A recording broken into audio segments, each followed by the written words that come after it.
Welcome, folks. This is an article from The Hindu, 27th of December 2022. The article goes as Ukraine aims for peace meet at United Nations, says Minister. Ukraine Foreign Minister on Monday said his government was aiming to have a peace summit by the end of February, preferably at the United States, with the Secretary General Antonio Guterres as a possible mediator around the anniversary of Russia's war. Okay. But Foreign Minister Dmytro Kuleba told the Associated Press that Russia could only be invited to such a summit if the country faced a war crime tribunal first.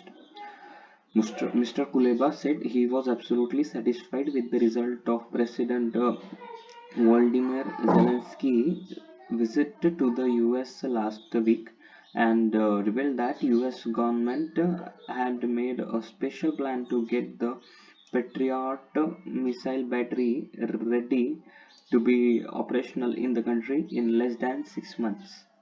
Usually, the training takes up to a year. Mr. Kuleba said Ukraine would do whatever it can do to win the war in 2023, adding that diplomacy always played an important role. Every war ends in a diplomatic way, he said. Every war ends as a result of action taken on the battlefield and at the negotiating table.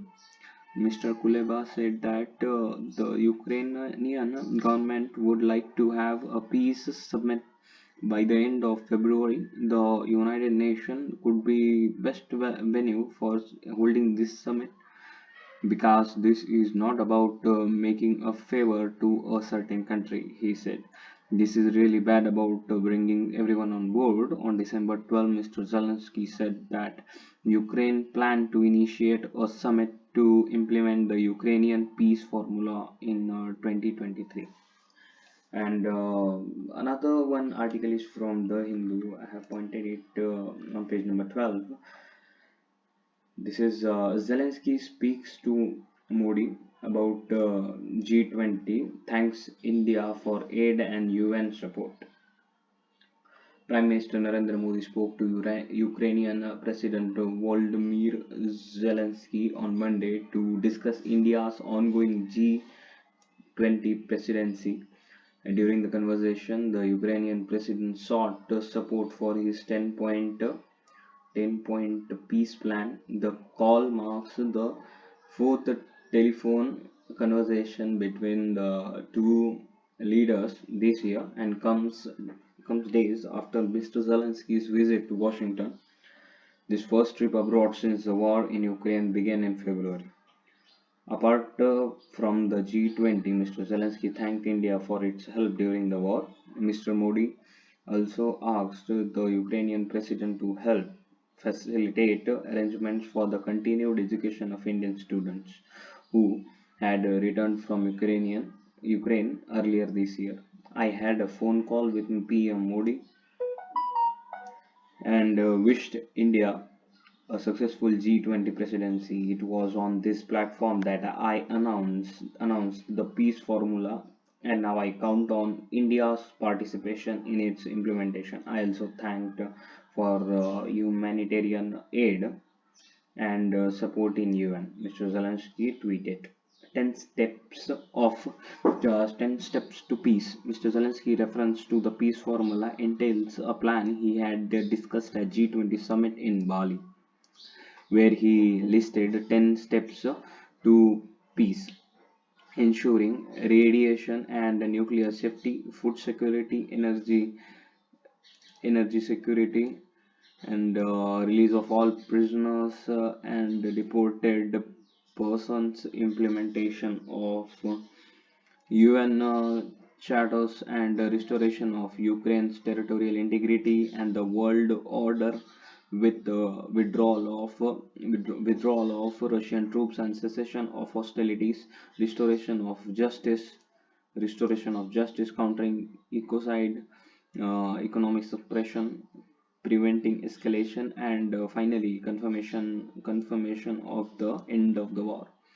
In a statement, the government said Mr. Modi strongly reiterated his call for an immediate cessation of hostilities and said that both sides should revert to dialogue and diplomacy to find a lasting solution to their differences, while also offering India's support for any peace efforts. The Modi and Zelensky conversation, I guess, conversation is significant as India's G20 presidency has begun with a number of meetings to finalize the agenda for the summit expected in September 23.